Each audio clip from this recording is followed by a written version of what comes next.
So I guess it was about a month ago, our family had to bug out. And by bug out, I mean a legit bug out. We did not know if we were going to have a home to come back to. And none of it went anything like what we planned for. A whole bunch of stuff happened that shouldn't have happened, that was completely out of our control. I wasn't really going to make a video about this because there were people that, lost a whole lot more than we were even close to being able to lose. But if somebody can learn something from this, it's worth my time to do it. It's going to be a little bit of a long video. Y'all just kind of listen in. I'll put in some B-roll of this, of everything that was going on during that. And hopefully y'all can learn something from it. Ultra professional video with me holding a microphone in my hand. As y'all know, I'm Matt with BAAM Ranch. We just bought a new homestead not too long ago. And as you've probably seen in the news, it's been a few weeks since then. I live in the Texas Panhandle. And the piece of property that we bought was in the same area as those, over 1.5 million acres that burned in a single day. It's reported on the news, the fire burned 1 million acres. And while that's true, that was one of the dozens of fires that started that day. And that's what ultimately forced us to have to bug out. They actually put our area. So let's get into the story of that and what all went wrong with it. To be able to start the story out, let me start from the beginning, before any of the fires were of any actual concern to us. I was at work, and about 2 o'clock in the afternoon, I get a text message that says my mother was found unconscious in the hospital, and she was sent to the hospital by ambulance. They did CPR on her, and it was 2 o'clock. I had 30 minutes left on my shift. I went ahead and finished my shift, got home, got out of work and came home. And I knew that there'd been some fires going on, but I wasn't really keeping a really close eye on it, right? I knew that they were there. They were on my radar, but it wasn't a big thought in my brain that day. So told my wife, said, let her know what was going on. She was already off whenever I got home. So we jumped in the car and drove on over to see her, which is about 60 miles from where I live. Before we did that, we knew that there were fires out in this part of the country, February, March, on up through early April. It stops raining sometime around October or November, and we don't see rain again until May. And in that early spring, February, March, April time frame, it's a normal deal that once a week we're going to have a day that's the wind's blowing 60 miles an hour. It hasn't rained since last October, and fires like that are something that it's going to happen. We always know every year it's coming. Every farmer around this area, every rancher has some type of fire skid, because they know sometime within the next couple of years they're probably going to have to fight fire on their land, or possibly help one of their neighbors at minimum. So, we got on, and, as a matter of fact, you can see videos. If you go back through my past stuff, I've got some videos where some fires kind of caused us some trouble, now and then. Back to what I was saying. We got on Facebook and everything, looked and checked and see where the fires were. The fires were more east than north, but northeast of us. The town my mom was in is Pampa, Texas, and the fires were just northwest of Pampa whenever we left to go see her at the hospital where she was. Under any normal circumstance, we wouldn't have gone. On those fire danger days, we wouldn't have left the house. But, my mother's in ICU. We really don't have any updates on, how she's doing. Of course, can't get my 85-year-old grandmother to answer the phone, to give us much information. So when it comes down to that, you do what you got to do. You hop in the truck and you go see your family. We knew going into it that there was a little bit of a risk, but it was a calculated risk that we went ahead and took. By the time we got there, the fire was directly north of the city of Pampa, which is where my mother was. And we were keeping an eye on it. We could see back off in the distance, we could see smoke, and we knew that there was something close, but the wind was blowing it away from us for the most part. We couldn't actually smell it or anything like that.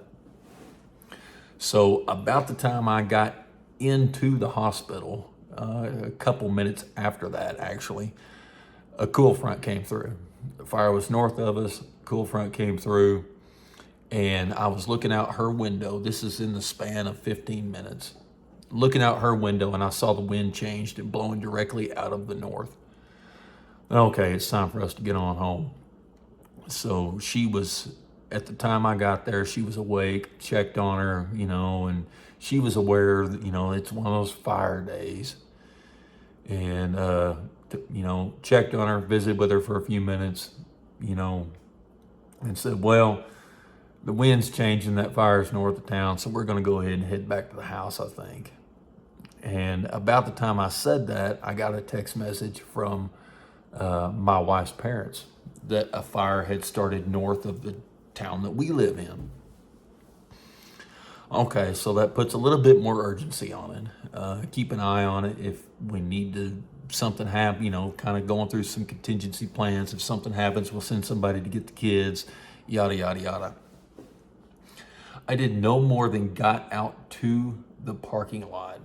And in that amount of time, this whole process, start to finish, from arriving at the hospital to back out at the car, was 25 to 30 minutes. The smoke was already over our heads. We looked straight up and we could see smoke. We kind of, pulled up, Facebook and everything, kind of kind of orient ourselves to what's going on. That, we spent about 5 minutes doing that, and then ash started falling from the sky, and it looked like black snow. Those of you that live in, forest fire country, y'all are probably familiar with that. So needless to say, it was, we scooted on out of there as quick as we could. We got about 5 minutes of driving under us, and that horrible sound that your phone makes for the emergency alert. They just decided to evacuate that town. This was all in 30, 35 minutes. This whole story right here, from arriving, zero danger where we were, to evacuating the whole town.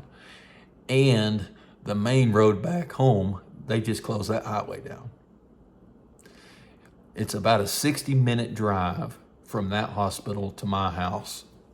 No big deal. We'll take an alternate route. We'll head south down this particular highway and hit I-40 and take I-40 back to where, our place is. But anyway, that alternate route, it's about an hour and 10 minutes, hour, 20 minutes or so. Well, it took us almost 2.5 hours to get home. And in this time, this hour and a half or so, there were probably a dozen other fires that kind of started popping up. We made the decision pretty early in for my wife to call her parents, be like, hey, can you go get the kids? Just pick them up as a just in case kind of thing, take them to your house.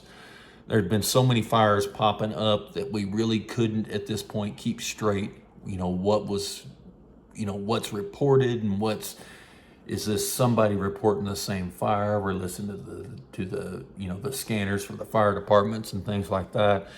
There was a lot of confusion going on. So we went ahead and, go get the kids. We'll meet you there. And like I said, the smoke's blowing in and other fires had started along the north of I-40 line as we were headed back to our house. So my wife's parents live about 20 minutes southeast of where we live. And they live out in the country as well. So we stopped by their house, got the kids, and everything was smoky. you could smell the smoke. It was almost affecting visibility somewhat. And we sat down and got to thinking, okay, well, we know where the current fires are. Let's head to the house and check things out and see how things look there. So we headed over here to see how things were. And by this time, the sun was going down, and you could see the red glow off in the distance, and everything was extremely smoky, as you can see during some of the B-roll. So we came by here, started kind of tying up some loose ends, and next thing you know, the tornado sirens. We can hear them off in the distance blowing. It's amazing how far that sound carries, but we could hear the tornado sirens in town going off. And then a sheriff's deputy, we could see them, cruising around, and fire trucks and motor graders out, cutting fire line. And one of the sheriff's deputies pulled up at the driveway and said, "Hey, we're doing a voluntary evacuation." I said, well, okay, that's fine. We already kind of made up our minds that we were going to tie up the loose ends here at the house, and we were probably going to stay at our in-laws. That is one of our bug out locations, and more on that here in just a second. So we gathered up the things that we had intended on gathering up and headed off over there. And as it turns out, in about the 15, 20, 30 minutes or so, the sheriff's deputy came back and said, "You know what, we just upgraded it to a mandatory evacuation. We're evacuating this whole area." It was probably a 20 square mile area that was under a total mandatory evacuation. They were bringing in motor graders and heavy equipment to cut fire line, around people's property. All the farmers were out plowing up ground, trying to save their crops. Tons of fire trucks going everywhere. We could see the fire. It's a pretty scary deal, right? So I guess this is it. We're just going to go ahead and call it official. This is our first bug out from the new homestead. So we do that. We load up. We head on out. Not sure whether or not we were going to have a house to come back to, but we got everything we need. This is something we've been over before, so it wasn't incredibly frantic, just kind of worrisome, not knowing if we're going to have a house to come back to, which obviously, as you can see, our house was okay. So we get over there, get back to my in-laws' house. It's still really smoky over there, but there's several highways in between any fire and them, and a plowed field, miles of plowed field, just dirt. So we weren't really in any danger of, having to bug out again from there. So this is the second bug out, I guess you could say, that we've been through the day. One, we had to bug out from, the city of Pampa where the hospital's at, which is actually east of there is one of our primary bug out locations. It was completely compromised. There wasn't no bugging out toward that place. So, like I said, go to the alternate. I guess it was, what time was it? It was probably a little after 2 a.m., somewhere between 2 and 3 a.m. They still had the fires going, but they had contained it and slowed it down enough, and the humidity came up just enough that they went ahead and lifted the mandatory evacuation from where we were. So we left the kids to stay the night with their grandparents, and me and my wife headed home and kind of check things out, get a feel for things before we go ahead and decide we're going to stay the night at the house. Smelled like a barbecue pit in here. It was still pretty smoky, but we could kind of off in the distance see where the fire was. Now and then we could see some lights. We saw which way the wind was blowing and where are the highways, and just trust that we made an educated decision that it was probably safe for us to go ahead and stay at home. We didn't sleep worth a wink that night, slept terrible, every little noise woke us up, but you know, we were okay, right? That's in on through the next day. That fire continued to burn, as did the other fires. You know, we're talking the small fires were a couple thousand on up to almost 250,000 acres. You know, a couple dozen of them, you know.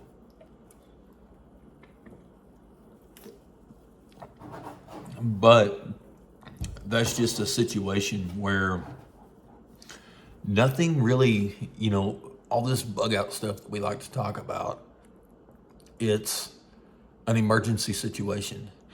And I challenge you to find any plan that has ever worked out perfectly in an emergency situation, because that normally just doesn't happen, right?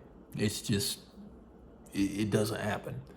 Plans fall apart, things change. Having the ability to just in an instant change it, go from your primary bug out location, which is the ranch that y'all have seen on this, you know, this channel many, many times. It was completely compromised. We actually didn't lose anything on the ranch, but some of the neighbors did. There was no way that we would have been able to evacuate to there. So our alternate, which was our in-laws' house, really was the next best option. We had, we had two other places to go if we needed to, knowing that anything north was completely out. You know, so that really narrows it down quite a bit. If you understood the area that I live in, you might understand what I'm talking about there. There are some things that we need to kind of go through and rediscuss on our bug out stuff. Part of that is family pictures. You know, we had a few of them, maybe mostly just for identification purposes. Like, this is the person I'm looking for, here's their picture. So I'm probably going to go through and scan a whole bunch of our family pictures into a laptop, which we did take both of our laptops with us, just so that if, we lose all that stuff for some reason, I can reproduce all those family pictures. You know, all the pictures of my kids whenever they were babies and everything else like that. There's a lot of personal stuff that isn't necessary, but if you've got a vehicle, or as we did, 2 fully loaded vehicles of stuff you're leaving with, it would kind of be nice to go ahead and pick through some of that stuff. Some paintings that my grandmother did, maybe a few of the heirlooms that my granddad gave me. Remember, chances are if you're bugging out, it's probably not with a backpack. You're probably doing it with a vehicle, or everything that you can fit on the flatbed trailer, depending on how much time you have. We've got some, big Rubbermaid totes that hold all sorts of bug out stuff, and we've got time. I'm loading every trailer that we have. Of course, we didn't necessarily have that luxury of time, on this particular day. It was a rush. I got off work. We got to go see about my mom in the hospital, get over there. We're overrun with fire. Got to haul ass back, send somebody to get the kids, go to the in-laws. But it's just a mess, right? But that's the way emergency situations work. They don't go as planned, and you've got to have agility in your plan. And just because you've spent so much time and energy figuring out some sort of a plan, you have to accept that maybe that plan's not going to work out the way you expected. And if that plan doesn't work out as you expected, being okay with changing it, changing that plan. Don't be so married and locked into that one plan that you spent coming up with that you wait too long to change your plan. We didn't have any trouble with that. It was, within, 60 seconds of information, we were able to change our plan, and it was still part of the plan. We just switched the route we took to get there, right? We already knew our alternate routes, and if the route that we took, our alternate was taken, we couldn't get down. If I-40 was closed down, we would have still had another way to get here, or get to my in-laws' house, or back here as well. So do a broad area study. because that's definitely something that we ran up against. We had to take alternate routes. We had to go to alternate locations. All of the PACE plan stuff, primary, alternate, contingency, and emergency, we went further down that list than what I really wanted to do. But anyway, things go wrong. Unexpected situations happen. Like I said, had my mother not been in the hospital, we never would have left the house. No part of that would have ever been, I'm not going to say it's an emergency, but it was at bare minimum urgent. But like I said, things happen and stuff that's just not, that nobody really thought of. Things come up.